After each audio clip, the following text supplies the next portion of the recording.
Is your child a picky eater, which is causing you stress and worry about their nutrition and the amount of food that they're eating?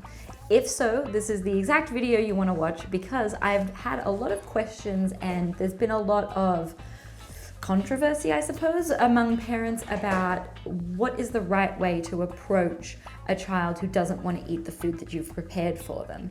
And let me clear that up.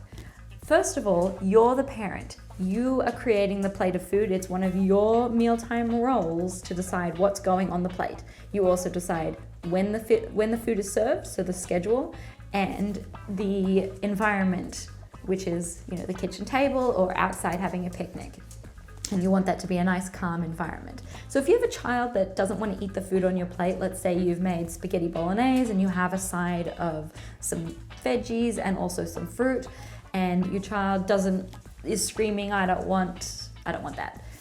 Well, a lot of parents think that when I say you can tell your child you don't have to eat it, that means that you're going to go and make them something else. Let me clear this up very clearly.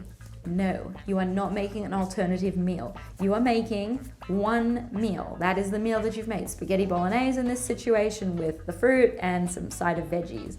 That's the meal you're making. Your child has the autonomy over their body to say, I don't want to eat that meal.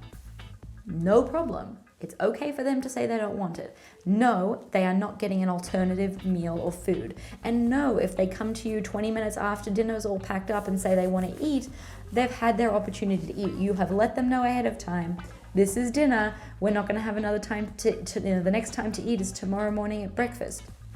You have given them a heads up. This is not a surprise to them because you are super consistent with your schedule and meals. If you're not super consistent with your schedule and meals, I will link a video to help you set up a schedule that works for your family and how you can be consistent with it. I will link that in the description and at the end of the video. So now you're asking me, what if my child really doesn't eat? You're going to be really confident in what you're saying to them. You are going to mean it when you say you don't have to eat this meal. And the reason you're going to be so confident is because on that meal you have provided them, you're going to make sure there's a food that they will reliably eat, or a safe food, although I hate calling it that. Call it a reliable food, because there's no such thing as a safe and a dangerous food unless it's like a poisonous berry or mushroom.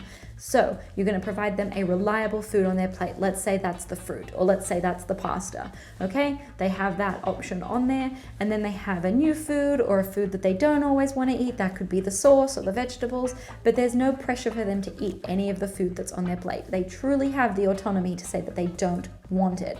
Now, there are a myriad of ways that you can help your child who is a picky eater become more confident with food and not set this up as a battle, because I'm not telling you to set this up as a battle. When you say you don't have to eat it, I really want you to deliver it in that kind of a tone where truly they don't have to eat it. No one can make a child eat something. And if you do force a child to eat something, think about how that would feel if someone forced you to eat a food you didn't want to eat.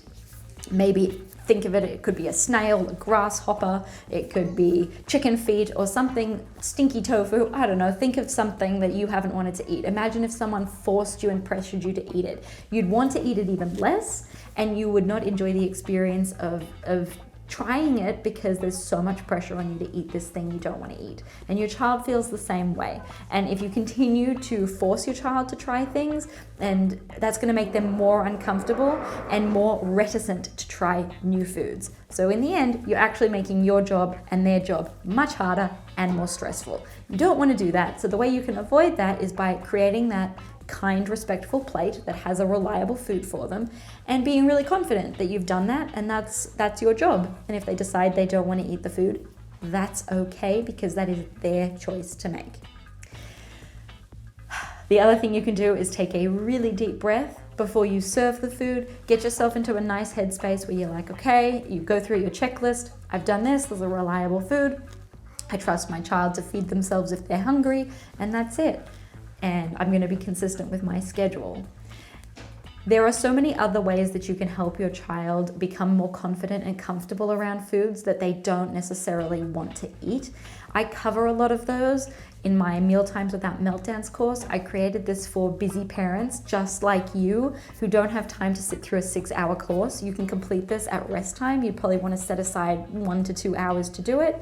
And it comes with a bunch of handouts that you can keep on your fridge, like the ultimate snack guide and phrases to say that are respectful during mealtimes to your child when you run into issues like this, that they don't want to eat the food. So how do you keep that respectful? How do you keep yourself calm? Take the second guessing out of everything so that you can be really confident and know what you're going to say. So those scripts are one of the things that parents who take the course say is one of the most helpful things.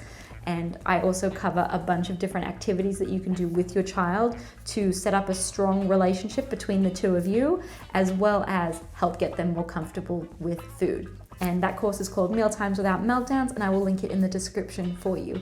Thank you so much for watching, and this is Talia, the dietitian. Bye. There's a lot of nutrition information out there. I am a dietitian, and this is my specialty, and I'm here to help you.